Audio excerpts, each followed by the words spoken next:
Hey everyone, I'm Mike Henry, and this is my Procreate 5 demo for the piece I call Quarantine Grind. I'm sure some of you out there are on that quarantine grind right now. I just kind of had more of the idea to do this figure, which is what you're seeing sketched first, and then as I was kind of sketching it, I was like, what is the environment in which I can put this that kind of makes sense and is whimsical and just kind of like, just trying to capture something that's a little on the fun side and keep it light as far as execution is concerned. I wanted to... I considered rendering it, but then in the middle of it, I thought to myself, let's just keep it lighter and do like lines that have almost no line variation, and let's just keep it flats and really simplistic shadows, just because the point of this is to be a little bit lighter and a little bit breezier. Now, we at the end of this are going to go through a quick flatting demo where I just kind of show you how I do the flatting process on something like this. I think that it'll be good because a lot of people, that's just like a thing that I usually consider a little mechanical, and a lot of people ask about how it's done. So let's actually take a minute and dive into that. So let's watch the demo first, and then we'll get to the part where I actually show that specific thing. Now, a lot of people ask about like anatomy and clothing and stuff. It depends on the type of clothing. If I'm doing something that has a lot of volume to it, I might just capture the volume first. But as you can see here, I'm drawing her as if she has no clothes on. I mean, she is wearing yoga pants and then just kind of has a loose shirt, so it's not like there's a ton of volume happening. But in order to get the anatomy right on this pose, it was important to me to first draw her as if she had no clothes on so that I could get all of that stuff right, or at least right as I could get it. Since the shirt that she's wearing is a little loose fitting, of course, we do lose some of the effort put in order to capture that anatomy correctly. But you could also think of it as it's not work wasted, because if that anatomy underneath there was incorrect, we could make errors with the shirt on top. So the idea here is to get that anatomy right and then put the shirt over it. Now, if we were doing something where a character had a big bubbly like spacesuit or something, there is still the potential that you would want to get that anatomy correct underneath for sure. But if the main goal that you're trying to achieve is that it's that big bubbly spacesuit, then you need to say to yourself, like, that is the importance, so that's what I have to capture. I'm going for the volume, I'm not going for the anatomical accuracy, even if anatomical accuracy is ultimately included. Now, one thing I want to highlight here is you can see that I'm painting using my turpentine brush here. That is just for this part of the process. When I'm doing the color keys for this, we will do a clean, almost like animation style flat once the lines are done. This is just so that I can capture the colors and just kind of play with it and be messy. There was also some aspect to this that I didn't know if I would finish it, so sometimes when I'm worried I might not finish something, I find that visualizing the colors like this will make it so that I can kind of make that decision and commit more. If this stayed line art, I could have very easily put it in my like to do later folder, or I call it my on hold folder. I sometimes dip into that and decide whether or not I'm going to pull something out and keep working on it. But when I throw the colors on it, I visualize it a little bit more and I go, you know what, it's actually nice. I want to take this the rest of the way. So you can see here with the lines, for the most part, there's some variation in there, but we are trying to keep the line just a consistent width. I'm still using the fat pencil that I use to sketch, that I use to do like really inky looking lines, or what I use to do anything that's really tight. But here what I'm doing is I'm setting the size, and I am using essentially like muscle memory, or just at least pressure consistency. Like I'm trying to maintain pressure consistency so that I can feel what the comfortable pressure is for me to maintain the same line width. Now there are certain areas, like you can see by her head, where the pillow folds kind of taper off. There is some taper. That's just because I didn't really care about making it like, I wasn't going for completely solid. If that was the case, I would just use like a hard round brush with no variance, but I wanted some play in there.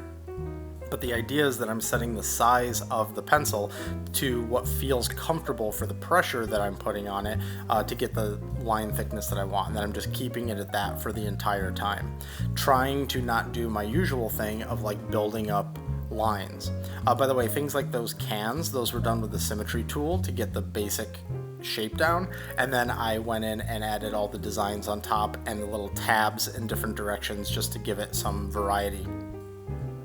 Here's the plate. The plate was done with the symmetry tool as well, and then the sandwich and the pickle are drawn just freehand, of course, because they're not symmetrical. And then we throw in, here I'm starting to play with the idea of like a chip bag, but then I actually texted a friend of mine and I said, hey, if you were just hanging out on the couch and you hadn't gotten up for a while, what would you have near you? And he was like, I don't know, like the remote. And I was like, perfect. So I threw in couple remotes there. One is like a TV remote and one is like an Apple TV remote. And then when I was getting sort of later on, I was like, she would have her phone nearby too. So I threw a phone like resting on her hip. I'm sure some of you out there have done something like that where you just have, a device laying on your leg or wherever. And when I posted this, actually, a woman posted and said, I do that exact same thing. So it's always really good to try and bring whatever humanity you can into your illustrations and your character designs so that you can try to get that resonance, right? If somebody sees a character do something and they identify with that, then there's more attachment there. You'll see I'm still doing some color variation in the skin. That's because even though this is supposed to have kind of an animated look, it doesn't have to because I'm not bound by any restrictions. And so I just thought it'd be fun to bring in a couple of things from, a non-moving art form just to give it a little bit more interest. The palette for this overall is somewhat desaturated, and it's actually not truly desaturated. I mean, like, look at that blanket, that is very saturated. That bowl is actually quite saturated, but I think that when you see all of these colors together in this kind of flat arrangement, it feels more desaturated than some of the stuff you see when you see me doing like the monsters. And that's actually because of the color play across the different colors and how we're representing things like shadow and light, and we can get more intensity out of a color based on the colors that we put around it. But since this is all flats, we just have the raw flats to look at here. And so we're making judgments on how we perceive these colors based on everything around it. And to some degree, as you see me add more colors in while I'm flatting, your perception of the other colors around it actually changes over time. Color is very rarely about a color. It's always about more than one color, which is why when somebody asks me like what my favorite color is, I usually I try not to be pretentious. I mean, I'll maybe name a color. Usually I'll say pink because I love like a really crazy pink. That's why I made a book called Pink Hair Girls. But the reality is that I like all colors. I think all colors are great, but not all colors are great together. And that's really where it starts becoming a thing. If you told me, hey, how about orange? I'd be like, yeah, orange is great. And then they'd be like, cool, put on this orange shirt. And I'd be like, ugh, orange shirt with my hair color and my skin color. And then I'll probably be wearing blue jeans. Like, no, thank you. And so that's the kind of idea that I think of when I think of colors, is that they all work in the right context. So for this, we're also sort of subtly telling a story about this character if you look at the colors that we've chosen. Her couch is blue. Her pillow is this like green, almost olive drab, but not actually olive drab green.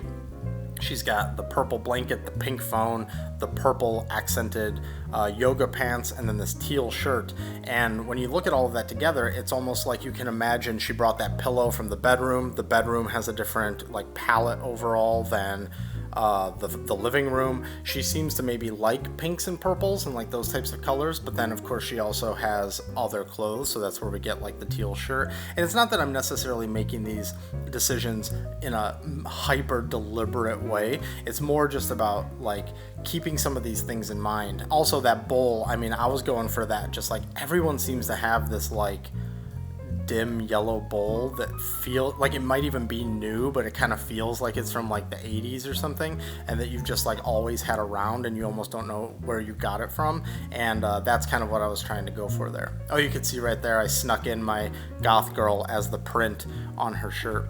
We had some accents on the cans and on her eyes, just trying to capture some of the material because she's sitting there watching a TV. We've got a vignetting around her to show that there is a fall off to the intensity of light. Here I'm redoing some of her skin variations because now that we've got all the other elements in, we need to tweak some of these things so that they feel strong. In fact, you're going to see in a second, I also saturate her skin more. because it's getting knocked back by the blue. I want it to look like there is the glow of the television on her, but at the same time, I need her to still be rich and vibrant and have like the exact kind of like communicate the right colors that I want for all of the aspects of this piece. You can see I also changed her shirt from teal to purple to bring it into the palette of what seems like the colors that she likes.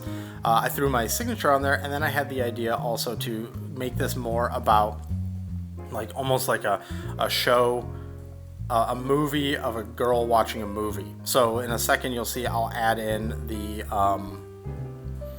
subtitles. Right now the bracelets on her wrist, those I remembered were in the sketch. Sometimes I throw the sketch on top and toggle it back and forth, which is what you saw a minute ago. And that's just so that I can say like, hey, did I capture everything that was in the sketch? That's what keeps flipping on and off there. There are actually some things in the sketch that I kind of liked a little bit more, which is kind of always the case. Different stages of the same piece might have different flavors, but I'm checking it. That's basically what I'm doing there. And then here at the end, we throw in the subtitles as well as the chromatic aberration. And so now we're coming into the home stretch. These are just the finishing touches, getting that chromatic aberration on there. If you want to know how I do the chromatic aberration in Procreate, go back and look at a video called Rita Seems Different, and I explain the whole thing there.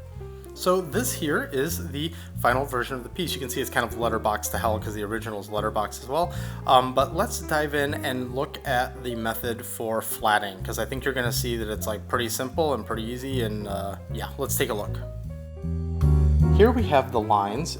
This is all I did was duplicate the sort of lines version of this piece. You can see here that there are like some effects and stuff. For the purposes of this demo, we're going to go in here and delete all of this. What do we have here? Oh, these are the remotes. So we're going to get the remotes and the lines. We're going to turn off the sketch. We're going to delete the flats, delete this extra color layer. Okay, so now we have the lines, and then we have a blank underneath it. So I'm not going to be too focused on layer management here. We're just going to be talking about the flattening process. So the way I usually do it is I use my solid round brush, which again is also more or less, I mean, I recreated this brush, but the exact same thing exists in Procreate. I just, when I made my brush set, I wanted to make sure that it was as complete as possible to show like what I use. It's one of the main reasons why I don't have people pay for my brush set, because some of them are just recreations of standard brushes, so that we can so that it's just clear what I'm using.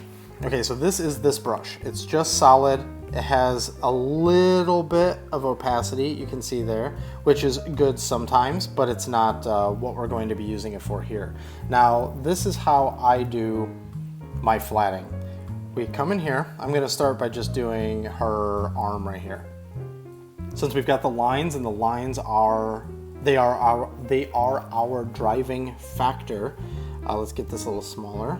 We're just going to come in here, and the more sort of like single pass you can make this, the better, because it reduces the potential for you to get like this kind of stuff where it can like fill in weird. So let's just try our best to keep, and if you see something get a little like janky, just kind of like smooth it out a little bit. I'm going to treat this as if the skin layer is on top of the hair layer. I actually don't remember what it was in the final, and let's just pretend like we will eventually flat that face, but we're not going to right now. And so what I do is I go in here and I try to trap this whole area with this brush. Again, let's treat this skin layer like it's on top of everything, just for the purposes of the video. Even though I probably would not organize it as such. In fact, the cushions for the couch are on top in the final. I did go outside here, so let's just, oh, that's a bad brush for that.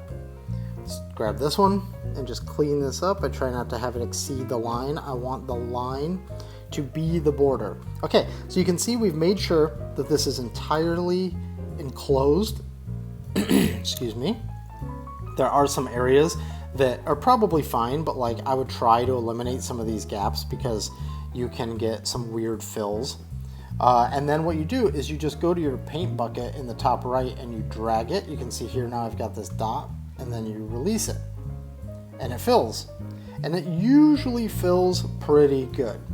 You can see there's no real issues, there's no anomalies or gaps in that fill, but I'm gonna undo that real quick to show you a trick that not everyone knows. It is a standard sort of Procreate thing, and if you read the Procreate handbook, it's like in there, but I just wanna share it with everyone. I'm gonna use my finger this time because I, for some reason, find it easier to do with my finger. Drag again, and then when you take it to where you want it to stop, you hold.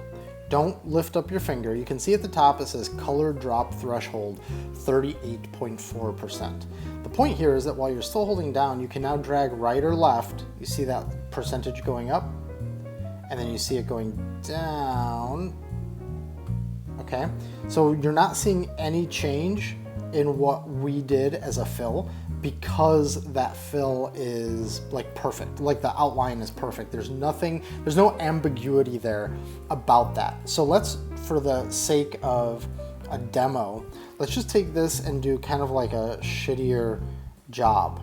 And let's do the same thing and release. Now see how that, you can get that kind of like haloing because of the anti-aliasing.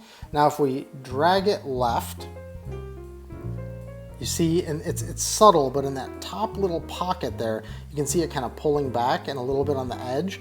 But then if we drag to the right, it starts filling in more, but then it eventually jumps to where it fills the entire thing. Because it's trying to determine, okay, you want me to fill, what pixels do you want me to respect? What is my actual border here? So there are some times where you'll say, I can get away with doing a fill. There are other times where you can't really get away with doing a fill. So for instance, if I clear this, I get a lot of questions about why I don't use the fill when I'm using the turpentine brush. And that's because if I do this and I drag this in and I go to fill it, I get all this mess. If I go less, it's more mess. If I go more, eventually it breaks it. Obviously that's 100%, but it does eventually break it. And that's why when I'm going for that more painterly look, I prefer to hand paint in this whole section, because not only can I make sure like, oh, I don't want this imperfection, so I'm gonna fill that in. Oh, but I do want that imperfection, so I'm gonna leave that alone. I think that it's good to make those choices sometimes. And when you have a wild brush like this brush, or an even more sort of crazy brush, like I recently went back and was using like the classic turpentine brush for my most recent painting, and it's got some wild aspects to it, and sometimes you're trying to embrace that. Now, when you're trying to do a flat though like this, where you're trying to do it for like a more cartoony looking thing, you really don't want a lot of those anomalies unless you're, and then we start getting into like gradients of style and how, you know, style is style and you can do whatever you want. I'm just saying that if you're going for that like cleaner, more precise look, you want to use a cleaner, more precise brush. Like for instance, the solid round brush that I've got here. Last thing that I'll comment on is I used to do this a lot back in the day. I don't really do this that much anymore, but I know that there are people who still do, so I want to make sure that I reference it. Another way that people sometimes color is they'll do something very similar to what I've done here, but then they'll set their lines to something like an overlay. And you can see what happens with the overlay is it darkens, but it still tries to respect some amount of the color. You can really see it on the light blue there. The line is more of a dark blue. On the skin, it goes almost to black because the skin is already darker. And so you can see there that it's not black, but it's going towards black. And the only reason why I want to bring up this method of using lines is because it is, of course, really nice. Like if you come over here and you make this shirt, this like bright color. Wait, what layer am I on? Oof, that's too bright because that's just the nature of overlay. Let's go with more something like that. Let's go like this. You get this cool like rich line that's defining that shape, but that means you have to be more careful about your lines. So if we go back to the skin, you can see here we have some issues where it goes like down and then up and then down and then up.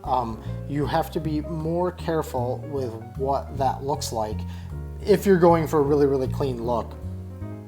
So like you might really have to smooth that out and be really precise about it. Another example of this is when I do the A Village Corrupted stuff. I'm gonna keep that skin color, but let's duplicate, actually not duplicate, let's select and fill this line something like what I would do for A Village Corrupted, which would be a color like that, fill, and then we would set that to multiply. So this is a similar principle in the fact that whatever colors we put underneath are going to help define the structure. You can see that like right here in her ditch, right in her elbow pit right here, there's some issues there. That might be fine, you might be okay with that, or you could say, actually, I don't like what that says about the structure, so I have to come in here and make sure this is clean. If you've gone through and you've made sure that it was clean and you feel pretty good about it and everything is fine, but you want to kind of like really make sure everything is fine, a quick tip is to usually duplicate the lines or duplicate everything else, however your file is set up, and move that to the back. And so what's going to happen is at least where you didn't do it, it's going to get a little bit darker, and that might be what you need in order to complete the look and make everything feel solid. Once I've got these flats, these super clean flats, as opposed to the more painterly flats, I just go through and I do the same select paint, select clear like I do on everything else, which is linked down below in the description if you don't know the method I'm talking about, but it's a method for isolating layers and coloring and keeping all of your shadows on the same layers in order to keep your layer count down. So I hope that helps with some of the flatting and how flatting works. Just to make sure that this is clear, I would then make another layer, flat the next section, another layer, flat the next section, but I wouldn't necessarily do that with like her skin. Her skin would all probably be the same layer, but then when I jump to doing like her eyes or her shirt or her hair, that would be a different layer. So there you go. I hope that was helpful on how I do flats using like the paint bucket, the fill, and the brush and all of that. And that's that for this video. Just a light, fun one to try and sort of change things up in between more involved monster paintings and other pieces that I've been working on lately. So thank you for watching. If you enjoyed this video, please consider hitting like. If you don't subscribe, please consider doing that too. And I'll see you on the next one. And if you're looking for me on the internet, these are the places where you can find me.